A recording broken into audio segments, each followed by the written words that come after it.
Hey everybody, welcome to Gaming Podcast Plays, and this week we're gonna do Battle Chief Brigade Deluxe. So, actually, I just got a new PDP wired Xbox One controller, and guess what? On my old Xbox 360 controller, this game ran, it was challenged to get them to move. This is done in Unity, and for whatever reason, the gamepad driver from my it wasn't the Xbox, by the way. It was it was just a third party, and it was kept on wanting to ignore the gamepad because I think the drivers weren't there, but Windows kept on saying, "Oh yes, it is." Now that I have this Xbox One controller by PDP, the game definitely recognizes it because I can go up and down very quickly, so that's a relief. Because I'm going to tell you something: trying to play this game with the keyboard is ass. It is not. It is definitely. It's a platformer, so you really have to have your good gamepad. So, have you heard of Battle Chief Brigade? Yes, I've heard a lot of things about this game. I haven't actually ever had a chance to play it myself, but I've seen it and it looks fun. This is one of the Adult Swim games, right? Yeah, it was originally a Kickstarter in 2014, and it took 5 years of development. And I think what happened is that Adult Swim said, "Hey, we like it, so let's get some more people on it and flesh it out," and that's what they did. So, I have Mina is the protagonist, but I'm going to play as Thrash, who's the orc, and there's a reason for that. He's a lot better chef. So I am playing a scenario editor. Hydra? Not this time. So, yeah. So in this game, it's a cooking game, but it's sort of like the Iron Chef. If the Iron Chef had to go out and kill creatures and harvest things to bring them back, instead of having a pantry, you gotta make your own pantry. Mm-hmm. No, what am I? No! I didn't want to do that. No. Welcome once again. Oh boy, I'm gonna have to reset this.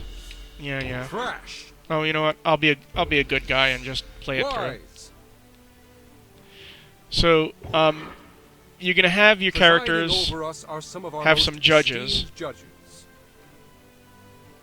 and they're gonna tell you what kind of food they like. Okay.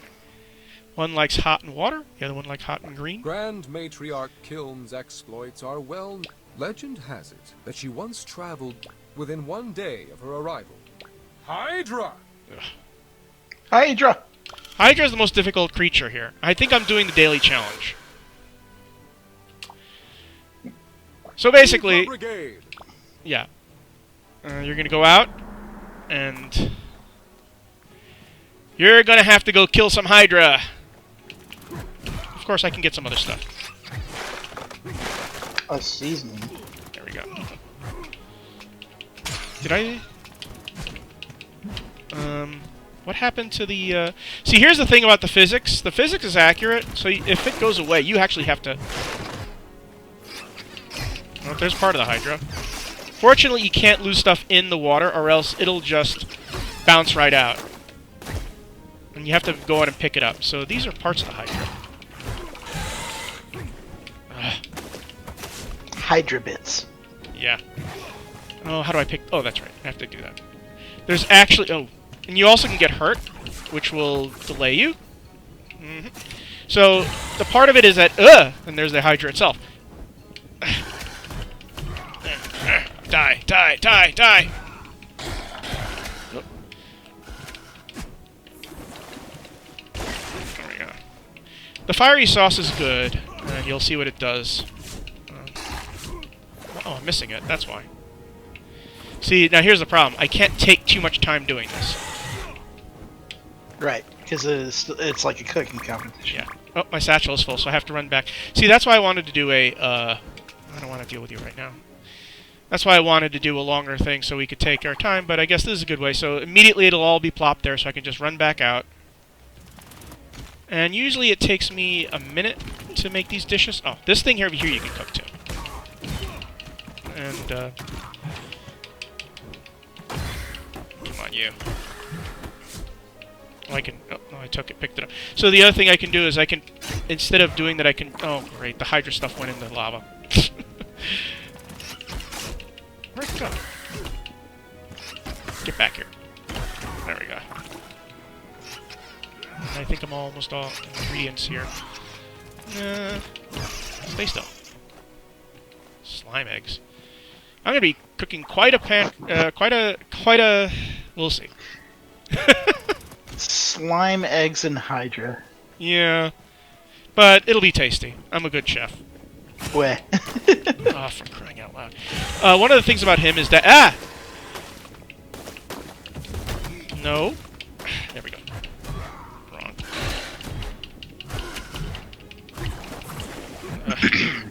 You can tell I'm defeating it, because every time you defeat the head, you take the pieces of its neck. Oh, for crying out loud. Now, I'm not using a special power, which would instantly defeat the guy. There you go. Ow. Oh yeah, Hydra lungs. That's the best part of a dish. Nice. Oh, the satchel's full. So you can't drop things once you pick them up? No. Well, you can get hurt and drop everything, which then you have to pick up again. I still have some time. Some more slime eggs, I guess. I want this fruit. There we go. There's some dishes. There's also ingredients that are fragile. There's a lot of things to this game. Oh, these guys are really good for ingredients. Ugh. I haven't played in like 2 months, so it's like I'm rediscovering everything about it. Ooh, that's a lot of blue. The problem with blue is that I already have... Actually, I think the Hydra's... I don't know if the Hydra's red or not. I think it's blue, though. I have to have some red and some green, and I have to have a lot of it. Let's get some of these guys. Oh, yeah, they're green. Okay. But they also have poison in them. So the thing about poison... And these guys have bone in them. At least you can combine the bone, but you can't... Poison... You either have to get rid of, which will either... well, okay. So I better start making these dishes now. Hello. So, I have this, my pantry. Let's see, what does this do? Adds a combo slots. Okay, that only matches green. Oh boy. Okay. So now, let me start doing the green here. And when it says it only does green, it means instead of having to match 3, I only have to match 2. Oh, and that's the other thing. Okay. No, not stir. Let's add some more shit in here. Only one of them wants green, right? Yeah, so I can put all of the green stuff in here. Oh, and here's the Hydra ingredient I can put in. Okay, let's start stirring. Which is basically match 3. And guess what? I can't stir any of this. So I pick this up, and I put it in here. Now, with this one, it only matches the bottom. Thing is, nothing in here is going to match. But I can rotate it. So that's a bit more advantageous. See, now these things are fragile, which means if I try and stir them too much... You know, I'm going to feed them this. Here's your dish. Enjoy. Oops, I have to hold it down. Okay, now blue and red. So, let's start mixing again. Well, definitely have... Oh, let's here we are. And Hydra next, so I have some Hydra in here. No. Okay, let's start stirring. There we go. And have... Oh, yeah. This one, only the bottom. What the hell? Yeah, this is why I don't... Let's go to the pantry again and pick up some more stuff. There we go. That sauce basically automatically makes it... I'm running out of time. Which means my dish is probably going to suck. Oh no! Uh-oh. Oh. Oh, you know what I can do? Let me... Oh, but you see, the problem here is that it's not going to... Ah! Oh, you know, I'm just gonna serve this. It sucks, but... this is gonna be awful. For Thank me. you for your hard work. Judgment. My gratitude.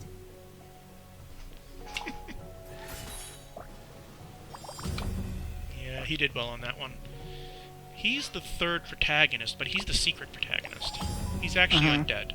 Truly grand. Yeah. Hide your neck with slime, ARROZ con BOGAVANTE. Yeah, I know, it sucks. And he's saying, yeah, it's okay. He's not saying, ooh, it's wonderful. WINDFRUIT FRAISIER. Ah, but guess what he did not do? There's no Hydra in that. He's gonna get penalized. He didn't use the main ingredient. What a jerk. Dude, you forgot the Hydra. This'll do, I suppose. At least this one has Hydra lungs. Yeah, I lost. But then again, I wasn't really prepared for this contest. Wise. Yeah, he won. I don't care.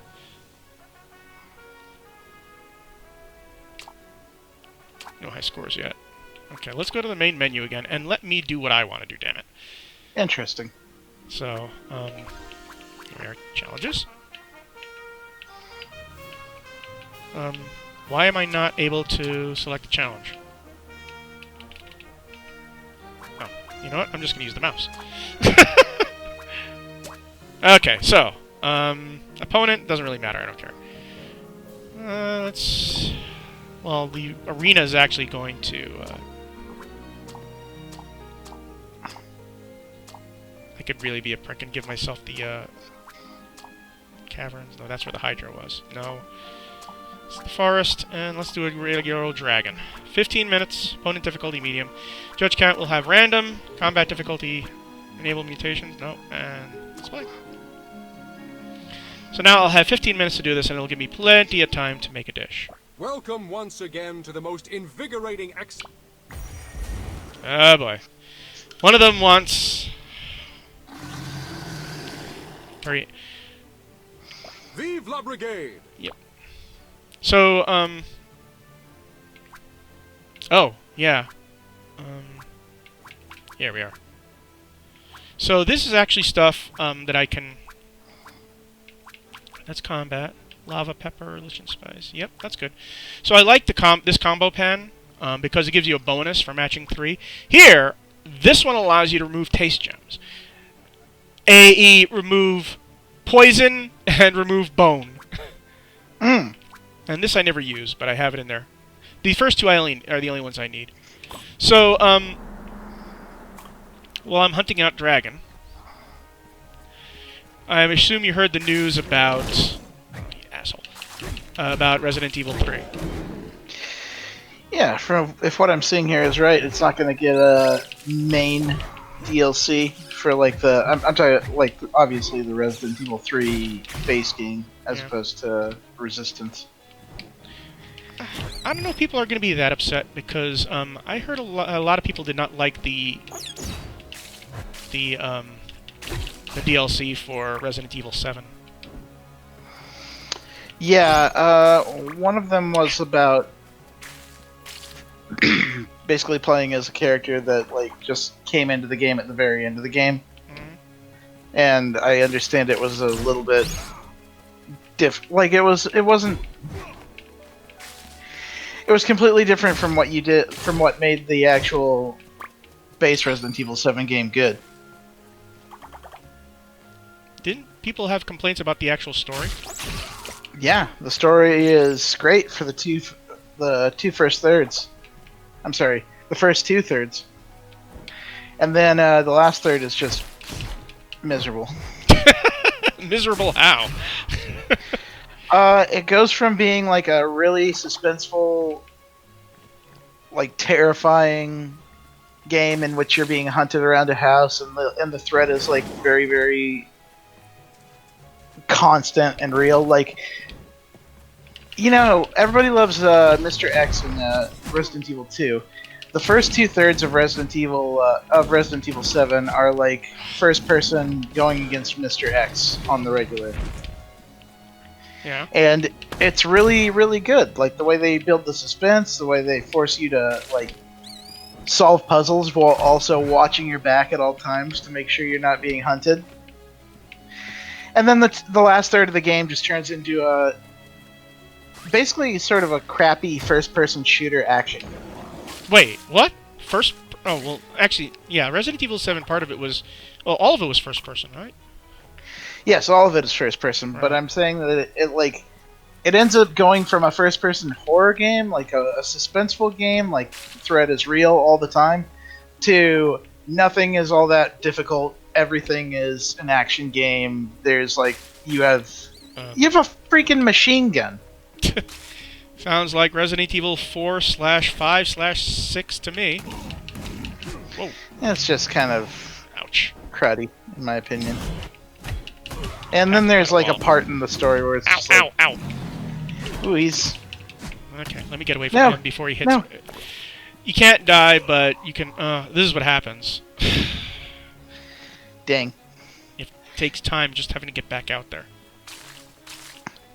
So yeah, like, I don't even know what they would add to, like, the main Resident Evil 3 for DLC, outside of maybe a Mercenaries mode, which I killed it. Feels like it would be, which feels like it would be a little bit shoehorned in. Little did I know, I actually killed the dragon without noticing it.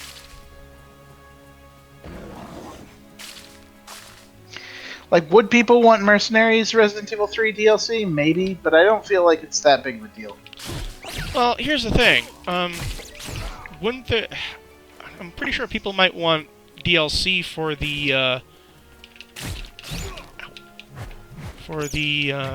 multiplayer game. But they've been adding DLC to the multiplayer game. I don't know if this is... I don't know if this has any effect on, or has any bearing on Resident Evil Resistance. Because they have been adding stuff to Resident Evil Resistance here and there. Oh, no, you don't. I don't know. Like I said, I haven't tried Resident Evil 3 yet. I have plenty of time. So... I mean, Resident Evil 3 hasn't had the same acclaim that Resident Evil 2 had. No. And then a part of that is just that it's short. Hey, it's I wanted it's only, that. It's I know only you wanted about to lay an egg, but I had no interest in your eggs. Resident Evil 3's base game is really only 6 hours long, and that's if you sort of take your time with it. It sounds an awful lot like Final Fantasy VII Remastered. Except for Final Fantasy VII Remastered is like 60 hours long. I guess, but it isn't padded, is it? I'm talking about Resident Evil 3. Resident Evil 3? No, I feel like it's all killer, no filler. Which the fact that it has like basically zero filler whatsoever is probably why it's what people take offense at the most. Okay, I think that's a lot of ingredients. So I have to be careful here. I don't want to use more than one dragon ingredient, because I only could get 3 of them. So, let's see. One of them wants just red. So, let's... No! That's Dragon Shank. I don't want to...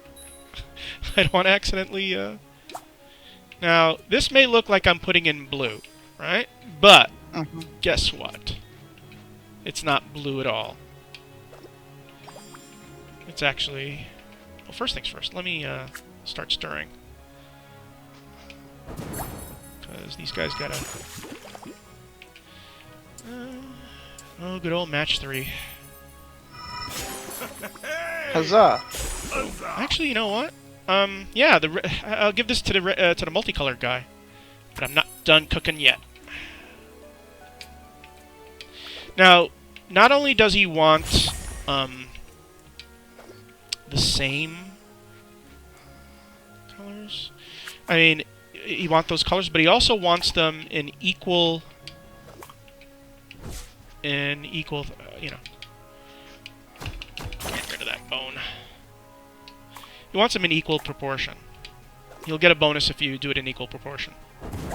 Okay. Boom. So, here's the question. Are you disappointed, or are you like, I don't really care?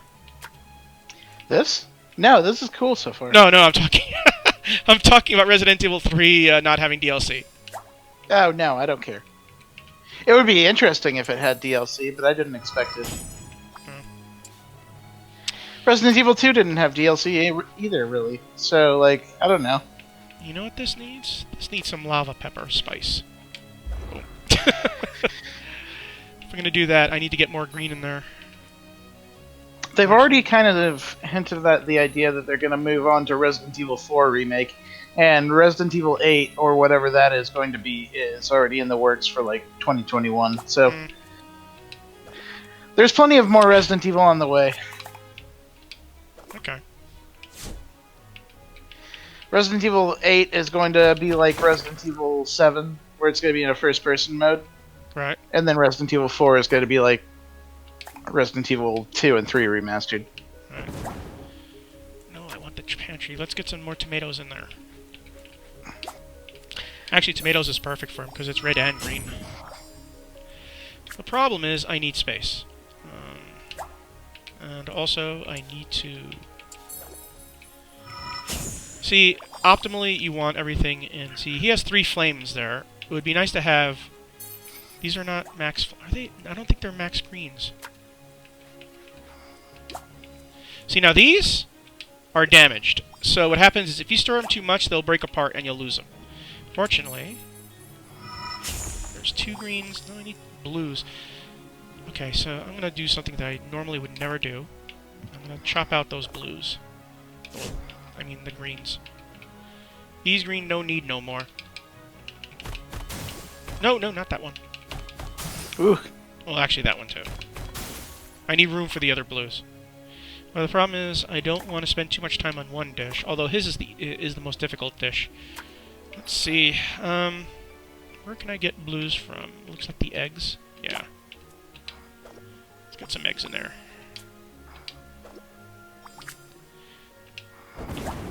So, I mean, I still am going to be playing Resident Evil 3 at some point. Yeah.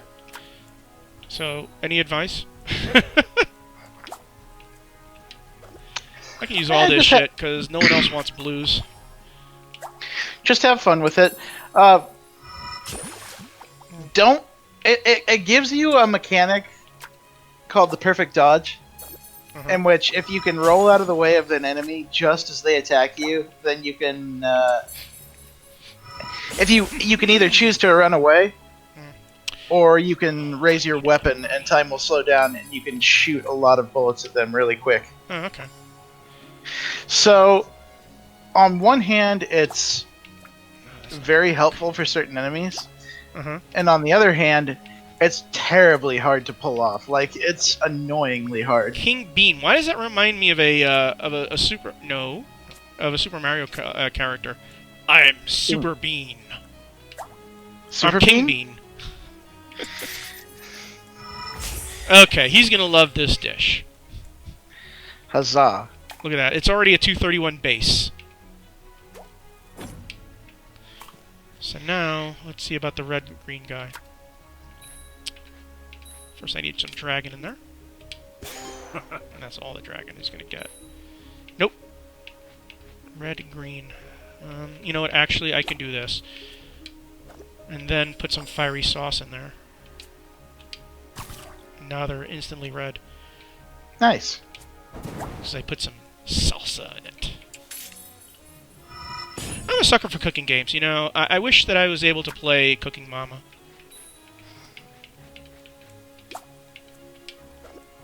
I think that would be my deal. Yeah, I think, like... Is there a lot of Match 3 in the cooking games that you've played? Is there a what? A lot of Match 3 like this? Yeah, in this game, yes. That's I mean, the entire like in deal the... of cooking.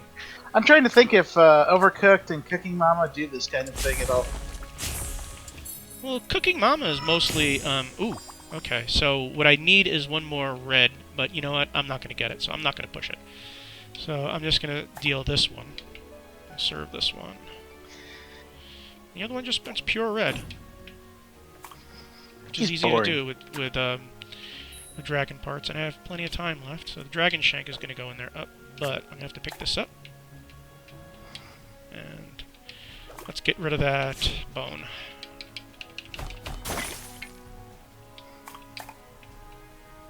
So, the other thing is that Electronic Arts announced today that a whole bunch of their games is coming to Steam. Which isn't new, because there are Electronic Arts games on Steam. And you know what I'm going to have to do? I'm going to have to kill some bull. Go get that bull. Or also grab some tomatoes. Hey. You want to be steak? Fine, I'll be you'll become steak. That's enough. And, you know, people are acting like it's a big deal, but I know the real reason why they're able to do that, and it's for the same reason that a lot of Microsoft games are popping up in Steam, too. And that is because, you know what they have in common, right? What's that? They both have Game Passes. Ah. And right. their money is not being made in selling games on their own storefronts. Their money is being made by basically doing the Game Passes. And if they get an occasional sale, that's fine. I mean, if people grow attached enough to the game, then they'll just buy it outright when it goes off service.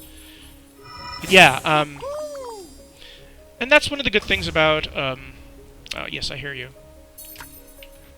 That's one of the good things about the Game Passes. Aside from being completely consumer-friendly, they also allow companies to make nice with others. Yeah. And you know what? I should have saved that spice for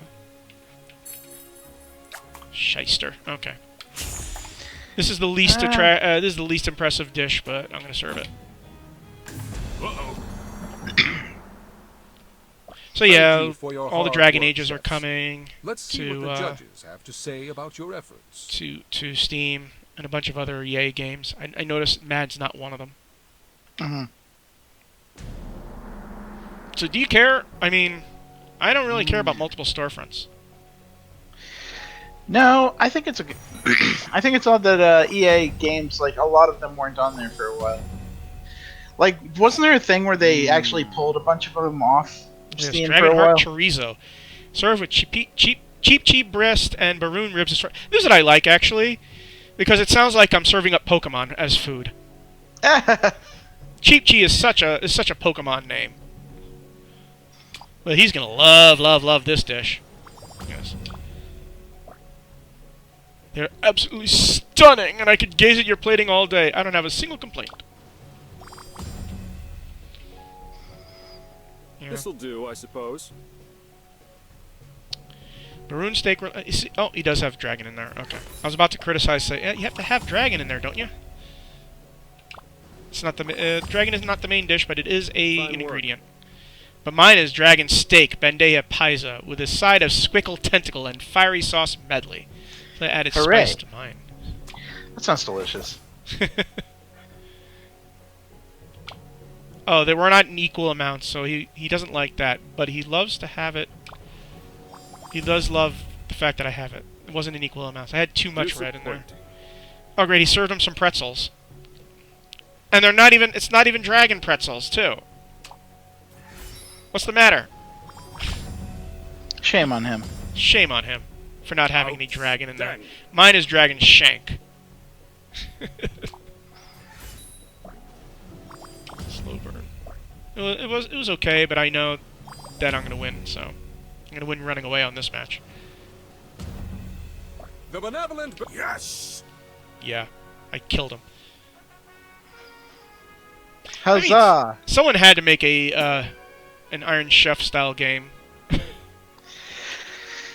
Yeah, I think it's really cool how they did the match 3 elements here alongside like the action sort of just hack and slash to it. It's fun. It looks fun. It's fun to watch, and it's also it looks like it's fun to play too. Yeah, let's do everything random now. Is there a random opponent? There should be. I guess not. Oh look, Dio! We can do the... Dio. the standardized Dio reference. So... yeah. What else is there that they announced? For EA? Yeah, I mean, Welcome once again to the most I saw the press invigorating release. I didn't see the culinary number of excellence in games that they all said of was Victusia. going to come into it. Oh, look at this guy on the right, by the way. Oh, I have to use some shrooms, baby. So one of the biggest things that EA Access is coming, and with it, they're going to be doing any new EA games that they do on Steam as well. Which ultimately is just a different way to buy EA games. Yeah. The only problem with her is that she is not as strong. She's faster. Mm-hmm. Hey, get up there. Get up there. Oh, great. Yeah, so... Oh, boy. For one thing, I have to find the friggin' main ingredient to begin with. Ooh, it's right above you, on that platform above. Okay, because this is actually another realm where all the monsters are.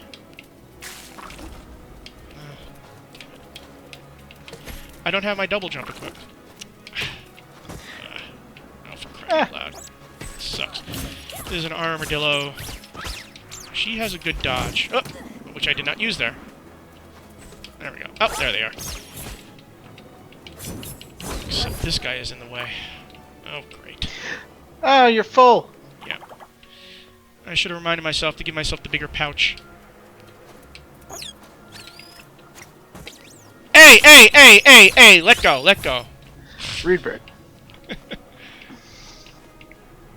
Stupid thing wanted to eat it and turn it into an egg, and I don't need eggs right now. Let's get these lantern fruits. Now, the thing about lantern fruits is that they're extremely delicate when you cook them.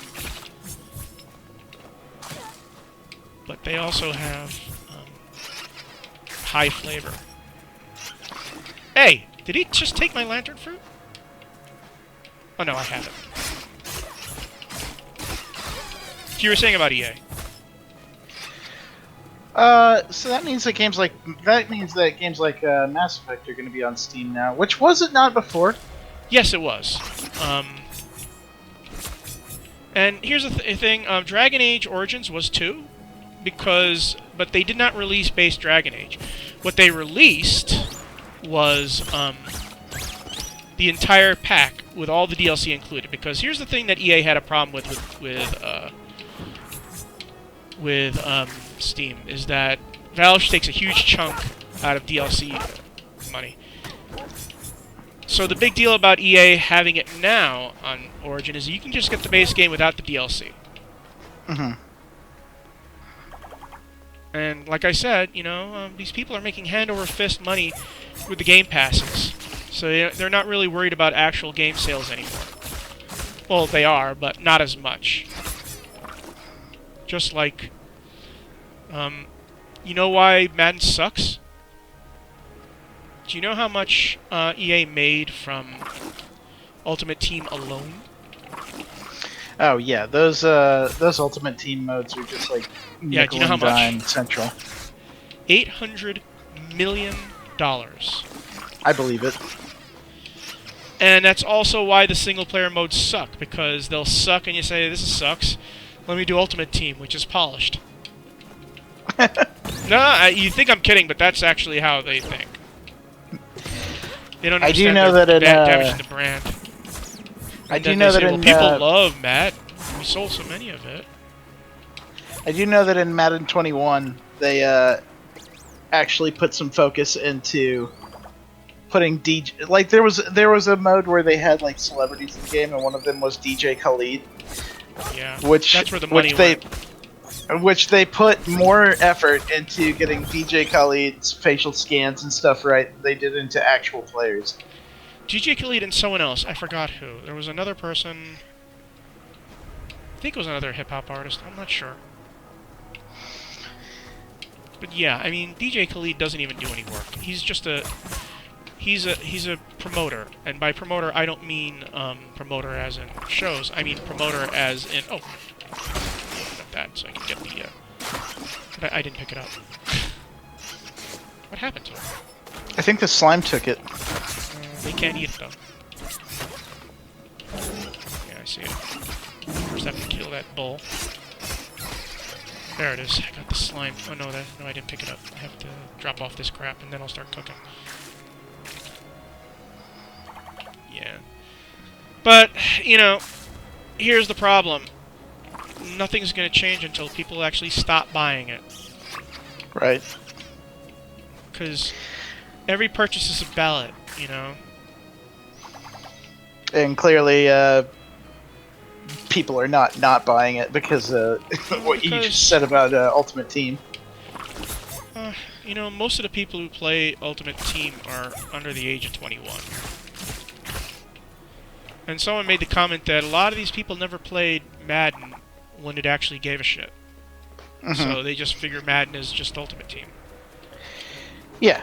Like, there was no such thing in Madden 94 as, like, Ultimate Team that nickel and dimed you just to put actually, there was Ultimate Team, but you didn't have to pay any money to do it. It was just a game mode. It was just a fun little experimental game mode in which you know, sort of like All-Star Football 2K8, All-Pro Football 2K8, which actually invented the mode because what you would do is you would hire actual stars to play with. Oh, guess what? They replenished. To play with generic players. So you'd have a team of generic players except for a few Hall of Fame stars. Let's see. Okay, I have to get one cap in there. You see that purple stuff? That's poison. Let's put in 2 quarry caps. Because I can afford to do 2 of them for each, so let's just do green for now. Put in some tomatoes. Start stirring. You know, like, let me get rid of that poison first. Oh, no, not that. There we go. So yeah, wow, one of them wants... Okay, so they have to have a special spice that'll turn it a different color. Because what they have there is not the color of the quarry caps. Okay, let's go to the pantry. So I'm doing green. Just green. No red. I'm going to save that for later. Yeah, so actually, you know what? Do I have... Okay, so... No. Do I have the stuff to turn that green? No, I have the stuff to turn it red, which is fine. So this will just be the green one. So, it's depressing. We know. What else is going on? Let's see. Is that 3? No. There we go. Now it's his favorite spice. So, Valorant is out and getting reviewed. Oh, yeah. So that's the game that you were... Well, I don't know if you were raving about it, but you were impressed by it. I was... How do I feel about it? I think the characters are neat, which is a very... Well, before we start talking about the characters, let's talk about the game itself. Basically, I've seen it described as a 5v5 Counter-Strike sort of thing with 25. That's 25 with 5 rounds, I think. 20, like it's up to 25 rounds. Whoever gets the best, whoever wins 13 rounds wins the match. Okay. So best of 25. It is very Counter-Strike to the point of like the main mode in it is one team is attacking, one team is defending, one team has to plant a spike, the other team has to kill them before they can plant it or disarm the spike. And then beyond that you have like an economic mode in which you carry a certain amount of money per round. And you earn more money by getting kills, winning the round, or just a set amount. Like, there's a static amount of cash that you also get between rounds. Right. So there's an incentive to build up your cash flow and get the big weapons, and then hold on to them as long as you can, so you don't have to waste any more money on like getting the weapons again, because some of them are super expensive. And then on top of that, you have there's characters in the game, and these characters have different abilities. Like my favorite, Omen, he can teleport short distances, and he can create little balls of shadow that like shroud like a dome-like area. So you can use him to create cover and move around enemies carefully and surprise them. Whereas there's also characters like Breach. He's all about attacking enemies on the other side of cover. So he has one ability that creates a flashbang on from his side of the wall to the other side of the wall, blinding somebody that's on the other side of it. He can also fire the quarry caps. Don't forget the main ingredient. Oh yeah. He also has a bomb that like it will set up an explosive area on the other side of a wall and like do serious damage to whoever gets caught in it. So you have these characters that have like specialties about them. There's like recon characters, there's aggressive characters, there's healing support characters. So it's like Counter-Strike in all of its buying and match systems. I can't believe I did that. I wasted my sauce. Aw. Okay, that'll do. So it's like Counter-Strike with all of its buying systems and rounds and game modes. Okay, and then you take that and you mix like League of Legends character traits into it. So, now you'll notice the quarry caps are green. Yes. Which means they'll have to be specially treated. Now, I'm trying to figure out if you can match 3 the poison. No, you can't. Oh, yes, you can. Yes. And it gets rid of it. That's nice. Yeah. That's it. Let's get some more green, and then I'll deal with changing the green to something else. Stir. Whip stir, whip stir, whip stir. Oh yeah, this at the bottom level actually slowly... Let's get some lantern fruit in there. Actually, you know what? I'm gonna need these because I need red in this. So, let's get the peachy. I'm putting in the blue so I can sacrifice the blue. Wrong way. Thanks. Cool. Let's get these guys out of there. Let's put some more blue in there. Oh, I see. You're still looking to serve the person that's on the left. Oh, that's right. I have to turn the green into a different color, not the blue. Thank you for preventing me from doing a bad mistake. I helped. That's what you get for actually being observant. I think I may have a good dish here right now. It's 2-2, 2-2.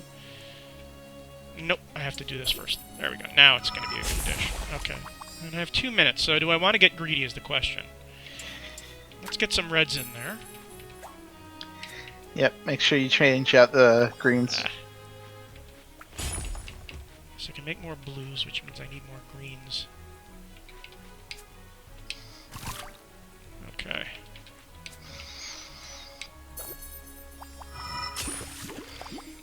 So, I didn't get the impression. Do you like Valorant?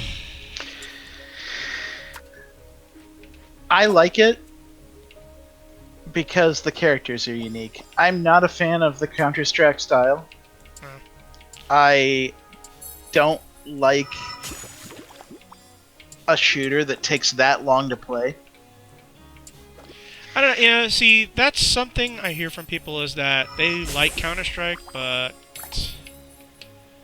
sometimes they just want a more... I mean, Counter-Strike is a series of rounds, right? But they're not connected to each other. Right. Like, I enjoy, for all of its toxic community and all of its terrible people, I don't mind playing League of Legends because it's got a very distinct structure in the way that the match plays out from beginning to the end. It's like you've got your initial laning phase, you've got your tower breaking phase, you've got your teaming phase, you've got your fights for the dragon, you've got your fights for the baron, you've got like the invasion into your enemy's base to try to break their nexus. There's like always a different thing that is happening, based on how your team is doing or whether it's good or poor. Hey, idiot! Guess what? Guess what ingredient you forgot to put in there?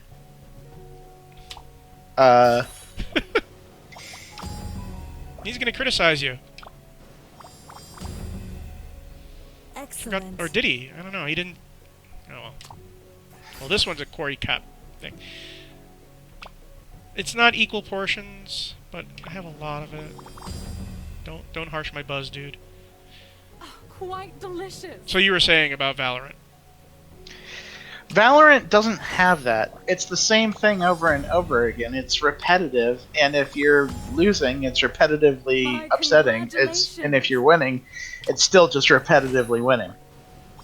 The same. It's like, I don't know. I don't like being locked into like a 20 to 45 minute game where I don't know. I don't feel any progression. It just feels like either I get my ass kicked, or my team does the ass kicking. Says yes, but my waistline says no. So the question is, how did other people react to it? I mean, how is it being received overall? Because I saw some reviews. There were some 90s in there. I win. Sorry, Dio. People do like it as far as like its take on the Counter-Strike style. Okay. Because it does bring Riot's sensibility of like balance, competitive nature, and characters to it, which is like those are things that Riot has always been good at. Okay. It's just that I don't like. For me, I think it's a good quality game. I just don't like the style. Okay. I think between Valorant and League of Legends is the better game. Yay! I can do this with the gamepad again. Hooray! Let's get back to Thrash here. Do some I know, like Thrash. Its high scores are earned. How does it look? I mean, I'm pretty sure it looks fantastic. It's pretty cartoonish. Like, it's got a sort of cel-shaded style to it that reminds a little bit of Overwatch, but like not a complete rip. Welcome once again to the most invigorating exhibition. Who's the developer of this anyway? Riot Games, the folks that did League of Legends. So, look at this guy in the center here. Hey, what happened? Lantern. Oh God. I was saying about lantern fruit before. They are the most fragile of all the fruits. Now let me see if I can get some. I don't need flame breath. What I want is satchel slots. Yeah. I'm not going to use Berserk, so I'm going to get even more satchel slots. It's just one. I think there's a 2 in here somewhere. Oh, there's another one. There we go. There we go. Satchel slots for days. Satchel slots. That's a lot of satchel slots. Is that the lantern fruit? No, that's just a lantern. No, that close. There's one. Yeah, I see it. First I have to knock the thing down. Great. Question is, do I really want some Hydra in this? Generally you do, because they're... Actually, you know, there was a bonus condition to make something that's vegetarian. Huh. And there's a lot of things, you know, you can do. One of them is vegetarian, in which you don't use any animals at all. There's a lot of little things.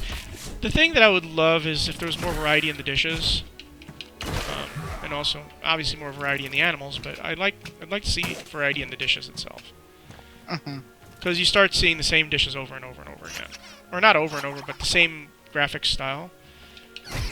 I would like to know if I did something really, really weird, it would be represented in the dish that I made.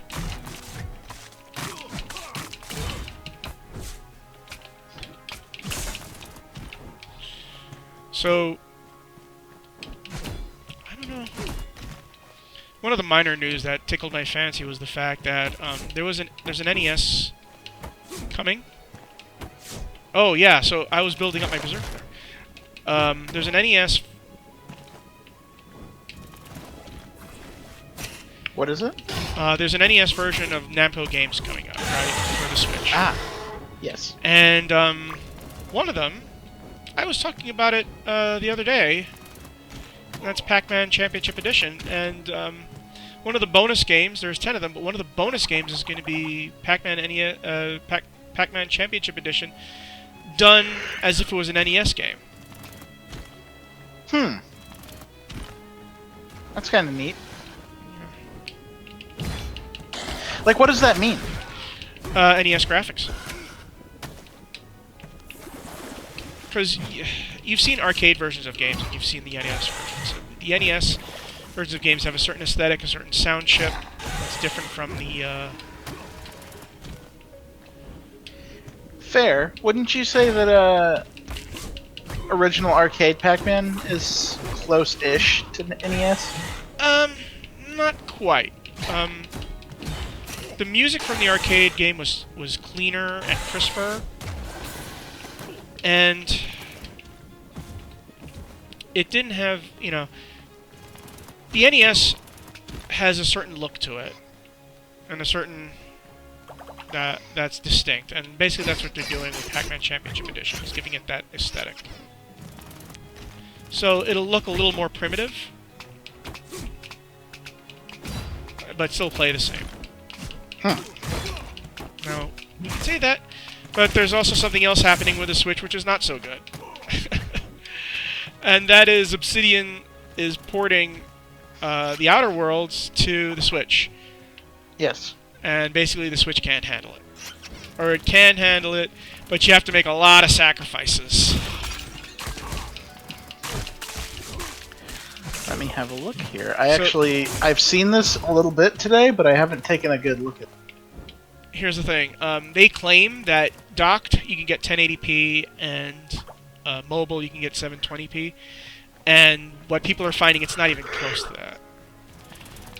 They're seeing at maximum, I mean, it's 580p as mobile, and gets as low as 384p. Which is sub... Let me put it this way. The upgrade to Diablo 2 was 800 by 600. Oh yeah, I'm seeing it now. Like there's a pretty disgusting drop in texture quality. Yeah. And the thing is that, you know, you can say whatever you like about the Switch. But one of the reasons why it was so inexpensive is that it doesn't try to challenge the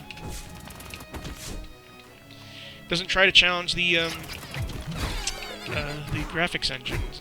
You know, it's basically quote unquote lo-fi. What am I doing that for? So yeah, you have to expect a lot of degradation and here's the thing.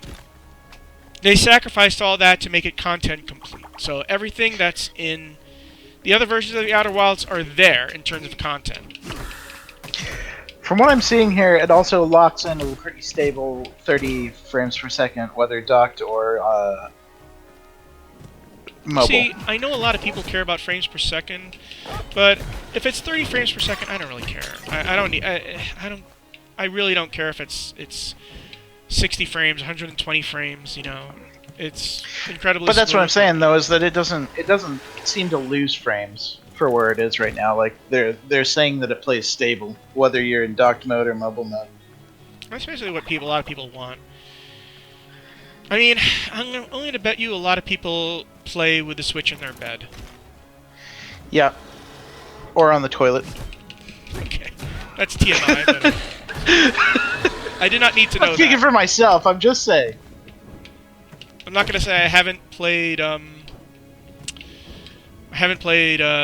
mobile games while on the can, but generally not heavy-duty gaming. Like, I can't picture myself playing Breath of the Wild while taking a shit. Mm-hmm. Okay, let's see. Let's get the blues out of the way first. See, here's the problem with Lantern Fruit. Look at that. They're about to break right now. Yeah. So I have to match them up real damn fast. Or at least do it in a way that doesn't hurt them. Let's get some Hydroneck in there.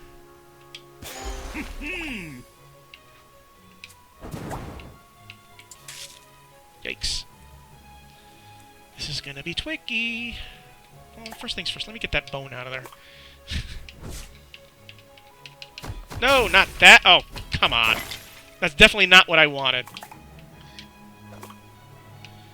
Okay, so, you know, I may be able to avoid it just by putting other ingredients in there and leaving those alone, not the Lantern Fruit. Like putting in Caramore Shell.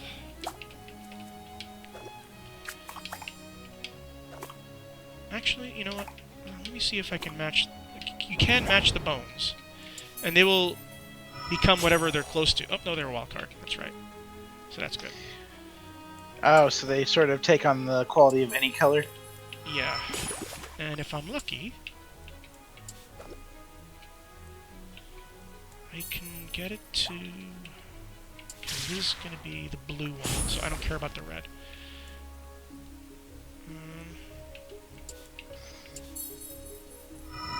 There you go. Cool. Well, I need more, though. You do. So yeah, I mean, it's admirable they did actually try it, you know? Yeah. Guess what? We don't need any red in there. Do I have any... blue... stuff? I do have an Abyss Salt. So that's going to add another blue. There. Get this to the all blue guy. And Bon Appetit. Okay. So, anything else out there you want to talk about? Let's see.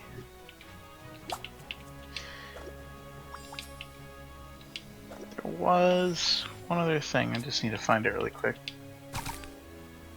Ooh, look at that. First, they're going to break the Oh, wait, actually, no. No. Actually, you know what? If I am clever enough, I can... Hopefully... Yep, there we go. Boom. Ha! Gotcha. See, that's what bones can be good for. Oh, so here's something. And this is a kind of controversial topic. Blues, so. Not with everything going on right now, but like the stuff that was going on before the COVID. Uh-huh. You might know that like CES was one of this Consumer Electronics Show was one of the last big major events before everybody started canceling everything this year. Yeah. It was also like nobody knew that COVID was a big deal at the time. And then it came out later that somebody that was at that show found out that they had gotten COVID-19 and recovered from it and had the antibodies in their body. And so what it means, they had gotten sick. They remembered getting sick shortly after they were at a Consumer Electronics Show.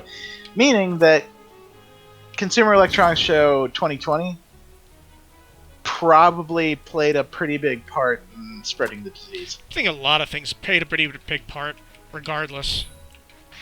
There were 100, like, CES was bragging about having 170,000 people there from 160 countries. It's not something you want to brag about these days. Not right now. Not after what? Not after everybody learns that your show had may have had the disease before it was a pandemic at it. And here's why that's an issue. They know about this now, and they're still and they still came out to say that they're plotting Consumer Electronics Show 2021 as a physical. Yeah, event. yeah, see, but they can do that because CES is in January, so there's going to be plenty of time for them to see if the coast is going to be clear, so to speak. I suppose a lot of people canceled stuff way early. Like, I know that. Well, I mean, people are canceling stuff. Then it's going to be a problem for them. I know that Gamescom was canceled way before Gamescom. And that a part of that has to do with like city ordinance basically deciding that there can't be an event. But yeah, I remember the Las Vegas mayor saying something about the air conditioning, and those places aren't like Las Vegas air conditioning. Like somehow the air is different. yeah, Ditzy mayor, I think she's I think her proponent is gonna replay that clip over and over and over. I think that's it. I just feel like it's negligent, you know? Like, you know that your event may have caused a surge in outbreaks, and you're still gonna, and you still have the gall to like not even wait until like it's closer to the event before you say, "Hey, we're gonna go ahead and do an in-person event." Again, We're not even exploring the possibility of digital alternatives. like I said, I think they're figuring that it's not going to be a problem by the time they get by the time January rolls around. And if it's still a problem, they can just say, "Okay, we're canceling anyway." So I'm not excusing them. I'm just saying it's a safe bet. Or unsafe bet, so to speak. Yeah. I don't know. I feel like, for right now, I feel like it's negligent. And until, like, there's no sign of this, there's no sign of COVID-19 stopping. Not at the moment, anyways. So it's like, it feels way premature to just be like, "Hey, yeah, we're doing a physical show. Come on in next year." New York is opening, so we'll see. We'll have more PRL. That's basically what their statement boiled down to. Is we'll practice social distancing with 170,000 people. Good luck with Yeah, that. I It's bet. not going to happen, but this is stupid. I should do it this way. Okay, that's green. I need red. This has red and green. What luck? Which means I'm actually going to start poking out those blues. See, that's one of the mechanics of this game, is you just can't dump a bunch of food in there. You have to make room for it. You're a fan of Elite Dangerous, right? Fan of what? Elite Dangerous. I want to be. You do? Yeah, I haven't purchased it, I haven't played it, but it's like, I keep seeing it, and I'm saying, do I want to spend the money? This is gonna have I guess to do yourself a favor and wait until 2021, because they just announced Elite Dangerous Odyssey. They what? So they've announced a new game in the Thank series you for your hard called work, Elite chefs. Dangerous Odyssey. Let's see what the Okay. judges have. And it's going to feature like all the spacecraft, all of the universal exploration, and this time you're going to be able to disembark. Oh, okay. So you're actually going to be I thought able you to like move around and explore on foot. Just like Star Citizen. Yeah. Here's the interesting thing about Star Citizen and Elite Dangerous, is yet you'd think they'd be rivals. They are not. As a matter of fact, the developers of Elite Dangerous told the people who play Elite Dangerous to 100% support Star Citizen, and vice versa. Mm-hmm. And that makes me think about the entire Madden NFL 2K thing. And what they don't seem to realize is that they're symbiotic. Phenomenal. You want to increase interest in the genre. The entire genre. Because here's the thing. Elite Dangerous, Rebel Galaxy Outlaw, Star Citizen, they are not the same games. They are all different games. Like, Rebel Galaxy Outlaw wants to be Firefly. And it does have that Firefly feel to it. Star Citizen wants to basically be Star Trek. It wants to create a universe that people live in, you know. Elite Dangerous is basically a callback to Wing Commander and Freelancer, Exceptional. you know, those games in which, you know, it isn't so much living a life as a person, but living a life as a job.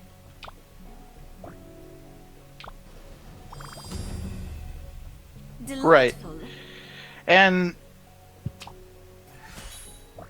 I don't know, like they're talking about doing like all sorts of things with Odyssey. Oh, look at this! like, I wasted a wild one. I know. Oh well. So, I win. But yeah, well, here's the question: is Elite Dangerous Odyssey going to have all the DLC from the previous games? I mean, is it going to be one big pack, or is it just going to be an expansion? It's sounding like it's going to be an all new game, right? Oh, okay. So, like this is way far out. They're not planning on putting this out until 2021. You know what the good thing is then? You know what's going to happen to Elite Dangerous, right? What's that? I'm willing to bet you dollars to donuts that it's going to end up on Game Pass. Maybe. The base game, so that people will, it's like advertising for the next game. And if you want to play more, you can pay for the DLC. Look at this! I made the same friggin' dish! This is what I'm talking about. I used different ingredients for each of them, but the main ingredient and the main just gave me the same 3 dishes, even though they were comprised of different ingredients. That's a shame. This is if there's a Battle Chef Brigade 2, I want them to have a much, and it shouldn't be that hard to do. Yeah, all you gotta do is make up static images and make like a ratio of ingredients that add up to them. And more content, you know. I mean, this is why when Battle Chef Brigade 2 is announced, I'll be very interested in it. But yeah, the game play loop of it, like from between like going and killing your ingredients and bringing it back and then doing the match 3 to actually cook them. That looks all fun. It looks like a very cool process. So I think you're right. If they just bumped up like the variety of content that they had in it, that would be even more cool. Well, the thing is that there is a single player campaign which is fun, which I went through. If I continue now, it'll do the last part of it over again, so I don't do it anymore. Now I just do daily cook-offs and challenges. But basically, the entire thing is about time management, mostly. You notice I gave it 15 minutes so I could give myself a lot of room and space just to fool around. Part of it is getting the ingredients, cooking them, being as efficient as possible, and because if time runs out, then whatever you have cooking is just going to be served. Poison galore, and I love it when you're playing and the opponent has put poison in their thing, and the judge said, "This would have tasted great if it wasn't for all the poison you put in it."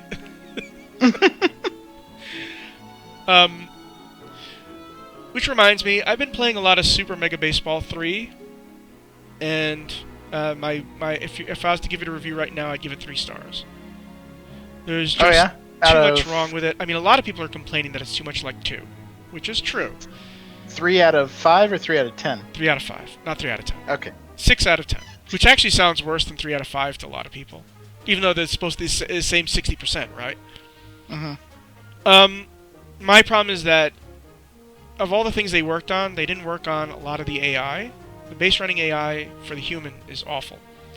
And I think it's because if you have a high difficulty of running, then the runners will just act stupid, and that's not what I want. Fortunately, it's possible to just rage quit and start from the last pitch, so I don't do it as a mulligan every time I do something bad. It's anytime something stupid happens that I know would never happen in real life, I just reset from there because I don't want to ruin the experience. I'm doing the franchise mode, which is okay. The way it deals with signing and dealing players is a bit rudimentary. The only thing I'm really disappointed about in that mode is that it doesn't remember stats from previous years. It's just year to year to year to year. You know, I'd like to see how former players are doing, or how my players have been doing year after year after year. Which is disappointing, but, you know, like I said, it's a bare bones game. Hopefully, they're sharpening their game for when the game MLB the Show appears on other platforms. Because if they don't up their game, they're gonna get swallowed whole. I mean, there's a lot to like about it. I mean, one of the things that people really like is the fact that, you know, you have the ego system in which it modifies itself to your play level, so you can put it at ego 10 and give it to a 10-year-old or an 8-year-old, and they'll be able to hang with it until they get better, and they can just up the ego as they go along. The only thing I wish it would do is have a mode in which it detects how well you're doing and increases the difficulty, so that it plateaus when you finally get to a difficulty level. You know, that's basically, okay, it's at your level now. As it is, it's sort of like you're tweaking everything. Okay, so my hitting needs to be a little bit higher, my pitching needs to be a little lower. There's a lot of you know, of test and adjust. You know, damn, I forgot the term. But the main thing people are saying, it's not worth $45. That's its only sense. Yeah, that was the thing. That the other one was like. The other one, Super a lot of Mega people got Baseball 2 free was like as a game 30. pass. But then again, the original did have DLC. The thing with Super Mega Baseball 3 is that the $45 encompasses everything. So if they release anything, it's going to be free. But Super Mega Baseball 2 was like $30, wasn't it? Something like that. But a lot of people played it free because it was on Game Pass. Or not Game Pass. Xbox Gold. Live Gold. So you're asking people to take the step up to a not quite full price game, but like close, and you're not adding the value to make it that. Well, I mean, here's the thing: it's multi-platform, and it has a new pennant race mode, in which people across platforms can do their contests. Of course, people are bitching about, you know, gameplay balance, but that always happens. In you know, things get nerfed, things will get buffed. You know, multiplayer is always evolving because no matter how much testing you do, multiplayer people are gonna find exploits. There are so many little details which I love. For example, one thing I noticed playing today was that at home plate, when a ball was wild, I noticed it did a little divot in the dirt. And that divot stayed the entire game. And then I realized, holy shit, those footprints in the batter's box, those are not there at the beginning of the game. Those are created by the players, and they stay there. Yeah, there is a lot of aesthetic that is very nice about this game. For example, also, they realized that grass fields are not AstroTurf. So you'll notice sometimes on a ground ball, it'll actually kick up as if it hit a divot or a pebble. And a lot of the gameplay is procedurally generated. So you'll have someone botch a play, kick the ball over to the other side of the field, but right to the third baseman, who'll pick it up and throw the batter out at first. It's those little things that make the game really fun. Because it is real without being real, except for the AI. Like I said, I have problems with that. It doesn't have quite the depth that I'd want from a franchise mode, but then again, you know, the previous game just had one year league. And that's it. Yeah. So I'm not, I actually got a rookie, and you do not draft rookies, you just buy them. Everything has a salary, so the rookies are like 2.2 million or something like that. And I got an achievement saying, okay, you're going with a long shot. Good luck, buddy. Because they will increase in skills. So at the end of the year, some of my players retired. Some of them just simply left. One of them I re-signed because she was an S-level pitcher. You know, they're graded just like Bayonetta, you know. C, B, A, S. Oh, no, I'm sorry. Devil May Cry. Devil May Cry uses that. Bayonetta doesn't use the S level, does it? No, I think it's Devil May Cry that has S level. So anyways. So yeah, I kept her because she was also 25 years old, so she wasn't going to retire anytime soon. She was just going to get better. So yeah, I mean, I'm having I'm starting to have fun now with a new with a team with some new players because you have to update your team. So it's sort of like getting used to a entirely new group, you know, and their looks and all that stuff. I'm still trying to figure out how to import the designs I made. I know you have to go into a special mode because I made the Yankees, Red Sox, Orioles, and Blue Jays. And you can create. I'm doing the regular franchise, but they also allow for customizable franchise. So I don't want to exactly recreate those teams. They're gonna have fictional players, but they're gonna have the real uniforms. You still there? Yes. You've been awfully silent.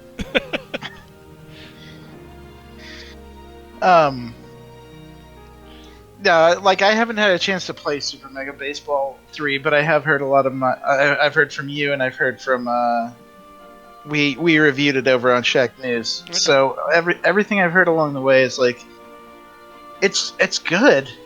It's just not $45 worth of good. It's gonna be. Here's the thing. The show is gonna be coming out for next gen, right? And I'm wondering how much work is going to be put into the other versions that are not the PS5. I know the MLB is going to throw a hissy fit if they do a half-assed job on the other platforms. But even so, you're still doing it for other platforms.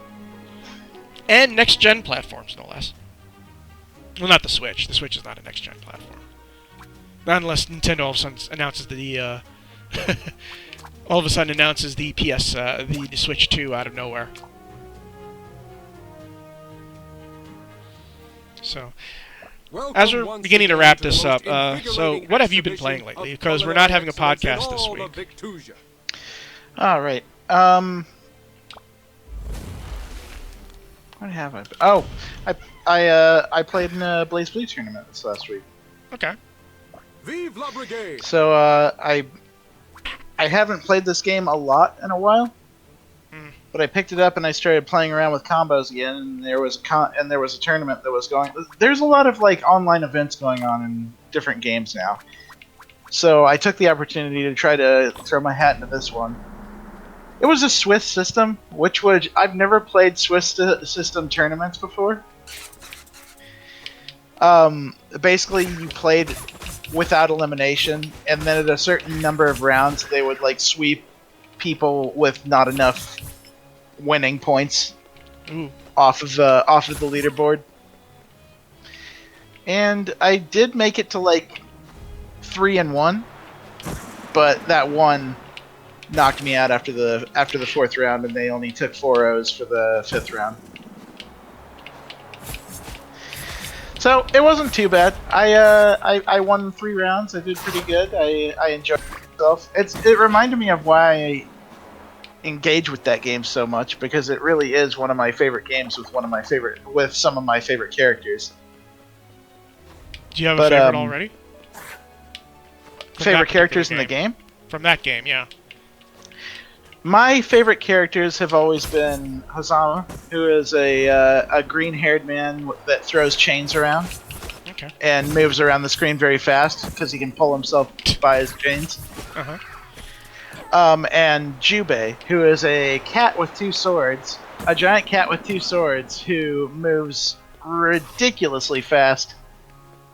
And basically I use a team of sheer speed and confusion. They've always been very engaging and fun to play. And I also just like the content and art of the characters themselves.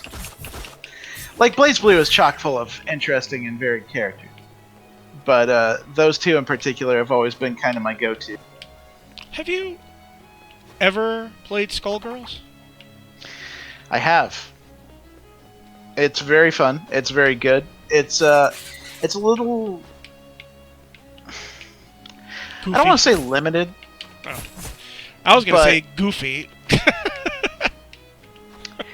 Okay, I'm sorry. It's not a little goofy. It's a lot goofy. For me to want to play a game, there has to be characters that I like.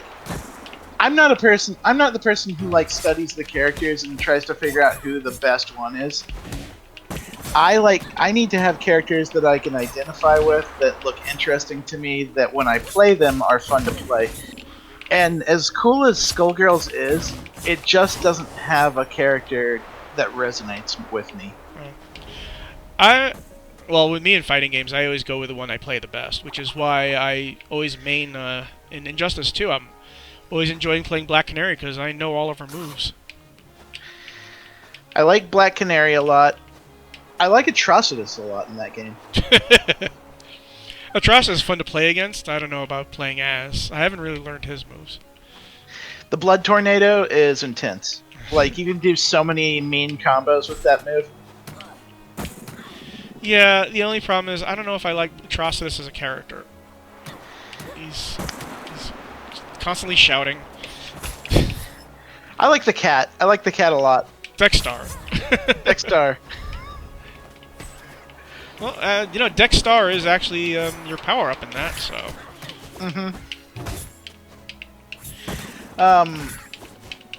But yeah, like, Atrocitus is my go-to in Justice 2.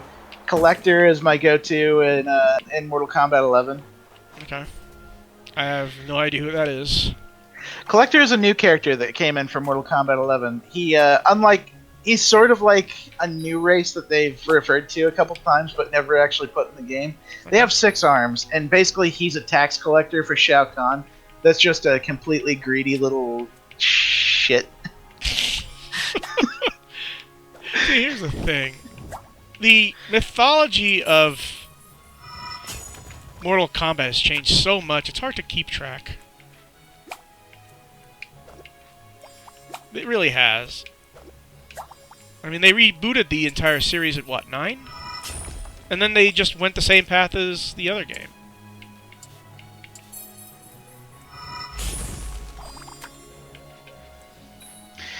Yeah, it is. The story's just, like, played so much with time at this point that it's so wackadoo where they are with anything. Okay, Scowl feet, that's good. Because, like, nothing matters anymore. They pretty much made this the story where they were like, let's reinvent time and storylines and all that jazz. Okay, we're gonna play it and that so way. And so everything matters and nothing matters, and everything is on the table and things, and we'll just do what we want. Splash. So like Shao Kahn was killed, but they bring him back. Mostly because they got the guy that played him in the Mortal Kombat movie. And how are you not going to use that guy if you can get him back? Cary Tagawa is a absolute treat for the Mortal Kombat fandom.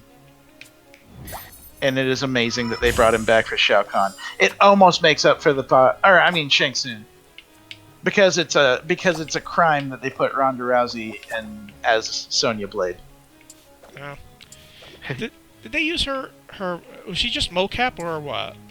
She is facial capture and voice work, which up against characters like Johnny Cage and Cassie Cage, who have like good voice actors, she just sounds like a lifeless. So what you're saying is even if she wasn't a shit person, you would still have problems with her. Yeah, because she has no emote. Like Stephen Hawking, the machine that Stephen Hawking uses to talk has more emotion in its voice than Ronda Rousey delivering Sonya Blade. That's a pity. Does she at least mocap well? I mean, eh. Not even that, huh? See, the problem with MMA is that it's not choreographed as well as even wrestling. Yeah, and Ronda Rousey isn't even that good of a wrestler. Well, she's not a wrestler. Yeah. Well, she tried to be. She was in the WWE for a bit. Oh. When the WWE doesn't want you anymore, then you should re-examine your life. But it's okay, because now Mortal Kombat 11 has Shang Tsung with Cary Tagawa and RoboCop with Peter Weller. And you can have a Dark Horse reunion. Yes. Didn't they call it that, actually? What Didn't they is actually it? call it a Dark Horse reunion in the... at some point in the game. Oh no, they make reference to the fact that yes, I fought you before. Yes. So you get to have, and you know what? Like the guy that they got to play the Terminator isn't all that bad at doing it. Like apparently, it's a guy that Arnold Schwarzenegger himself signed off on. Okay. Well, it's not hard to act like Arnold Schwarzenegger. How many people have just imitated his voice all through these years, you know? I mean, everybody does an Arnold voice. Yeah, but he like doesn't even just like do the stereotypical things that Arnold does. He just kind of delivers the accent. The Austrian accent. Mm-hmm. There's gonna be too much green in here, but unfortunately he doesn't give a shit about green. Just as long as there's red in here. This is a free point. Cool.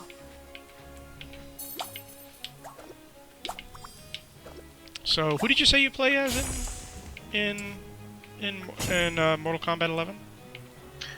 Collector. Okay. I'm starting to learn Shiva now that Shiva is in the game, which is like Girl Goro.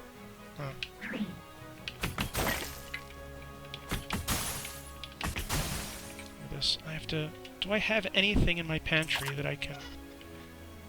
Nope. I was thinking maybe I could transform this into a red, but they didn't. I didn't have any more spices.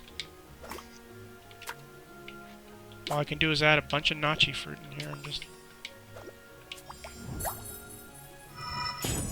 So I recently demoed Missile Command Recharged, and basically it is the it's basically an adaptation. I didn't even know there was there was a cell phone mobile adaptation, but there is a mobile adaptation. Thank you for your hard work. And it's chefs. okay. Let's see what the judges have to say. It's very, about very your simple. efforts. You just shoot with one button like you did with the Atari 2600 version. And it looks pleasing, but then again it isn't too hard because it isn't exactly stressing the system. It's like Geometry Wars meets Missile Command with a little bit of Space Invaders in it. But here's the thing. It's $3. Flavors in It's $3. You can just spend that and have a little arcade game that you can just pound out for like 10 minutes while you're waiting. I mean, you can level up your character. The mobile version monetizes that, but of course the Steam version does not, so it's basically, you know. Wow.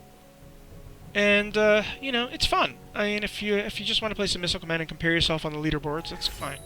Sort of like I said, it's sort of like Geometry Wars Evolved in that way. Mm-hmm. So, Expertly crafted. yeah, we didn't have the podcast this week. Several things going on at once. Not the least of which Blackout Tuesday. But we couldn't even go on Wednesday, so.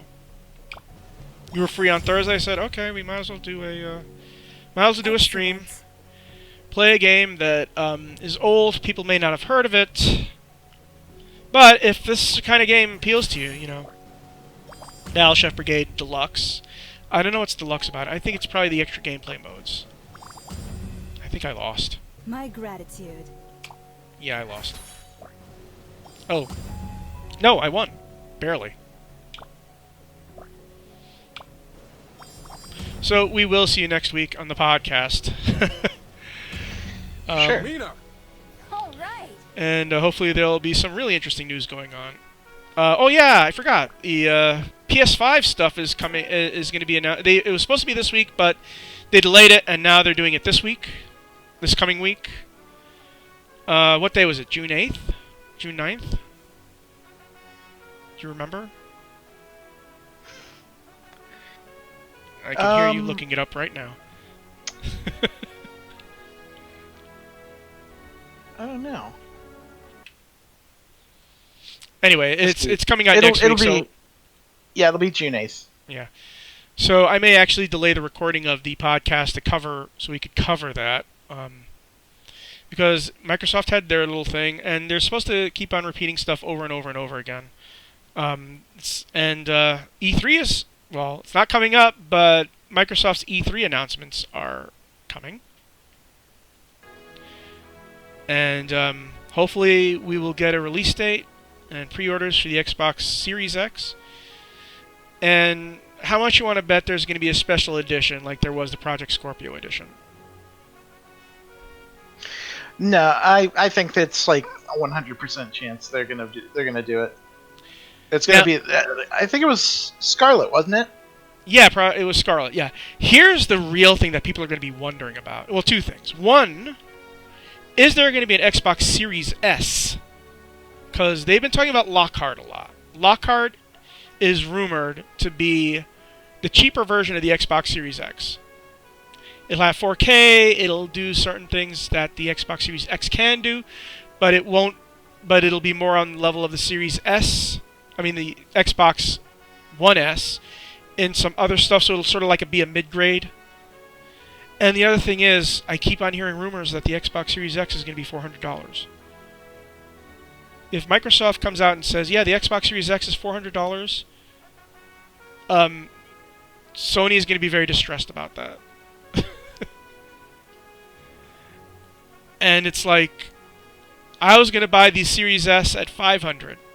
So if they announce it at $400, I have to wonder how many people are going to just pre-order immediately. And I've been hearing a lot of people buzzing about Halo Infinite, you know? The thing about Halo is that in the wake of Call of Duty and Overwatch and all the other multiplayer games, the multiplayer of Halo has been very... People don't talk about it as much, but people are hungry for more Halo multiplayer. Especially with you know, the anniversary titles coming out on PC.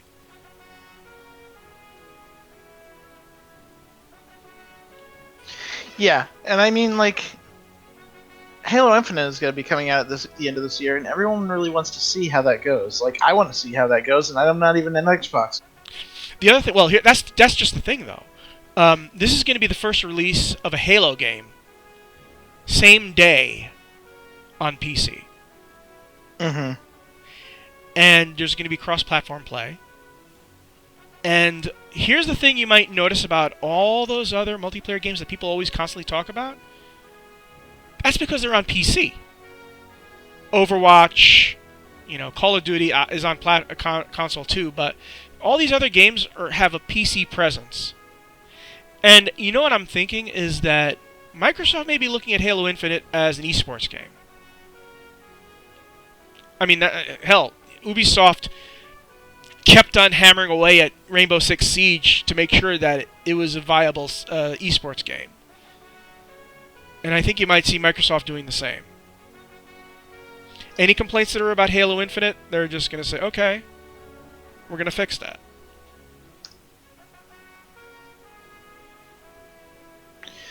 Yeah.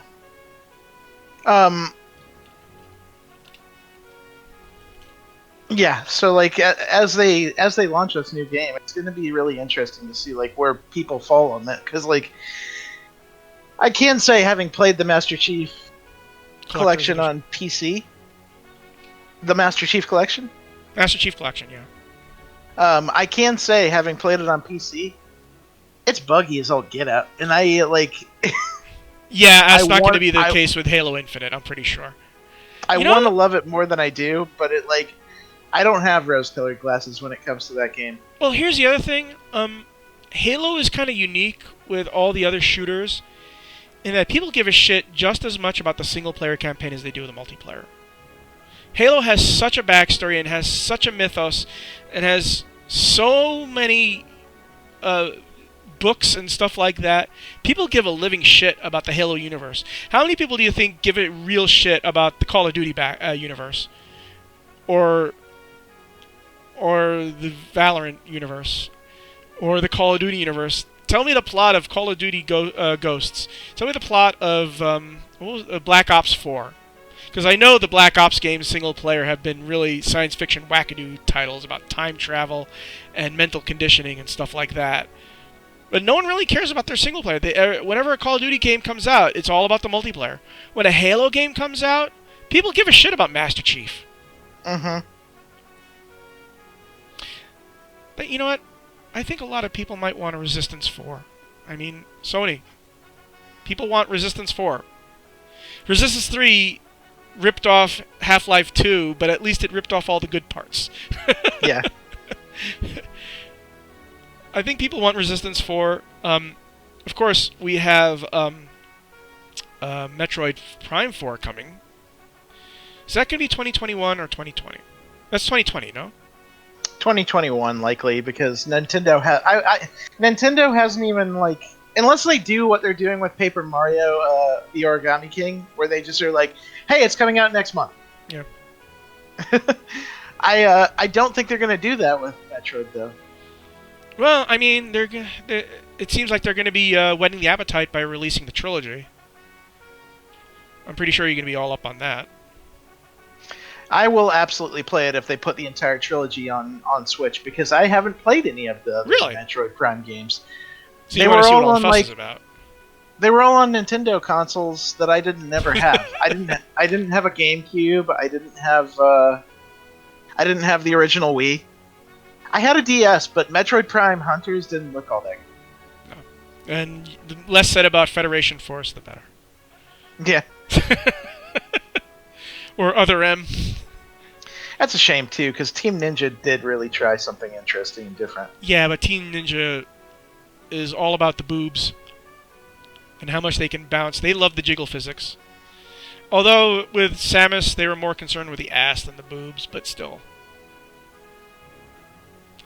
Anyways, it's going to be interesting. I mean, I was going to go to E3 had it been a show this year, but it isn't, so I'm not. The PC Gaming Show, I am invited to as media. It's online, but I think media gets special privileges. So that I'm looking forward to as well. There's some games that I think were announced for it, which I really want to check out. So you're going to be scanning the PC Gaming Show, right? For sure.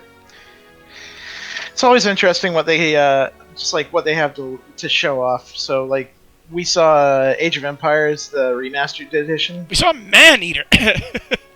we saw Man-Eater. Man-Eater. And I really wanted Rapture Rejects to be bigger than it was. I don't even know if Rapture I know is it still in beta? Is it still in early access?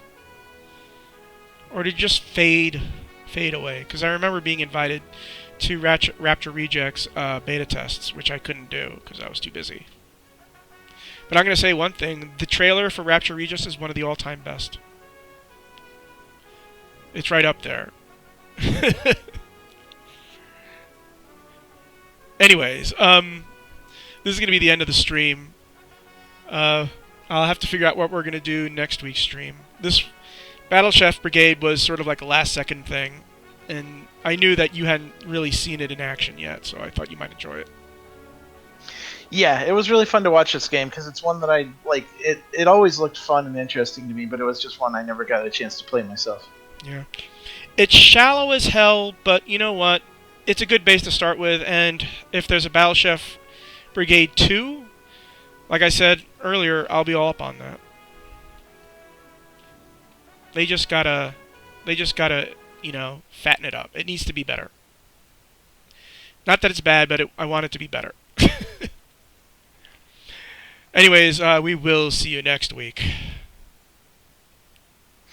Later, have fun, play games, y'all.